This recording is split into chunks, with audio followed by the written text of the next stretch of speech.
This is Michelle Sam from Sammy Wong's Kitchen. Today we are going to do a side-by-side comparison between a starter that is only 10 days old and a starter that is 5 years old. So this is the starter we just made, and we're going to make a bread or two breads, one with the starter and one with a really old starter, and see what it looks like. Here's the surface of our 10-day-old starter, and just in comparison, this is my 5-year-old starter, but this one has been refrigerated. So you can see that there are not many bubbles that have been popped in the surface because it has been refrigerated. So the metabolism of the starter is a lot slower. So gonna feed both and then make levain and do a side-by-side comparison of the bread. See the leavening capability of each sourdough as well as the taste and maybe even the crust. Okay, it's been about 6 hours and I wanted to show you the difference between the new or 10-day-old starter versus a 5-year-old starter.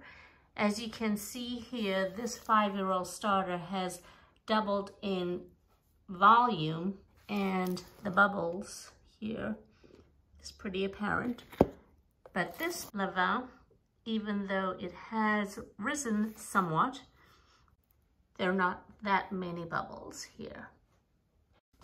So what I'm going to do is continue with the bread making process, and let's see what the end result looks like.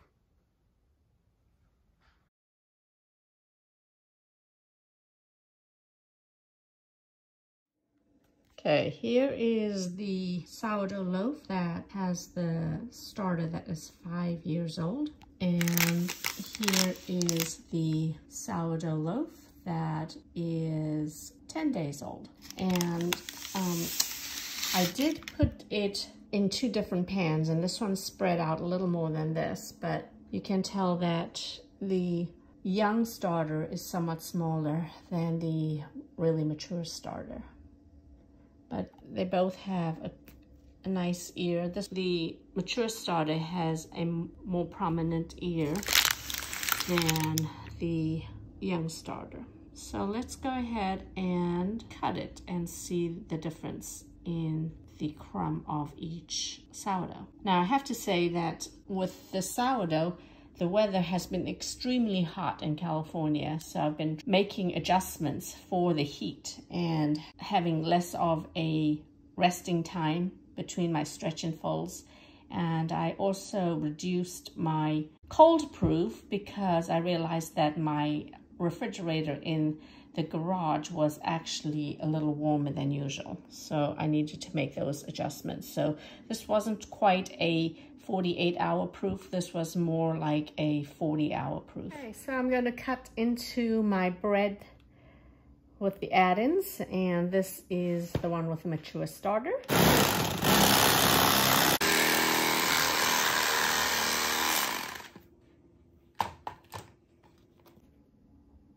That's what it looks like. And here is the bread that has the young starter.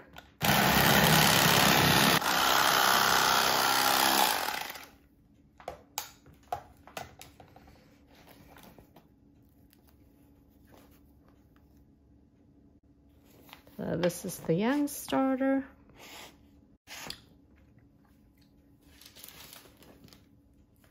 And this is the mature starter. So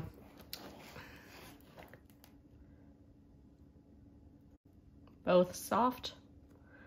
This one just doesn't have a prominent ear. I would say just a slight decrease in volume from the young starter compared to the mature starter.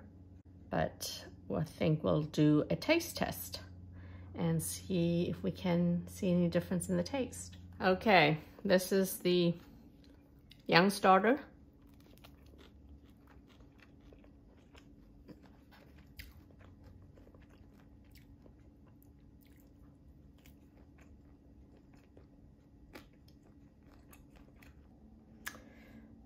And quite frankly, I cannot really tell the difference in the taste. So there you have it. 5-year-old starter, a 10, 11-day starter, except for the volume. It's not quite much difference. More recipes can be found on SammyWong'sKitchen.com or social media. If you found this video helpful, please subscribe to my YouTube channel. Thanks!